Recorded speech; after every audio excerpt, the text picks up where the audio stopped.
from IMS Cavite po. And reason why, bakit po sa hospital na po, dahil po sa MaxiCare po sa HMO po is corrected po siya, and in compare po sa ibang hospital na hindi po siya sakop ng HMO po ng MaxiCare.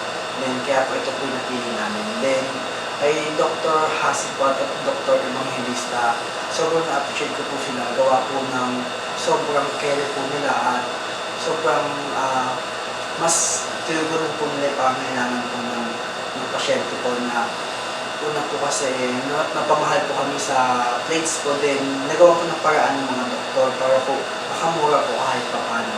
Kaya po, then nag-update din po yung Dr. Hasip kagabi po na kung okay, nag-observation po siya 24 hours, pumunta po siya dito sa hospital na to para sa diin na po ang pasyente. Kaya po, sobrang appreciated ko po sila.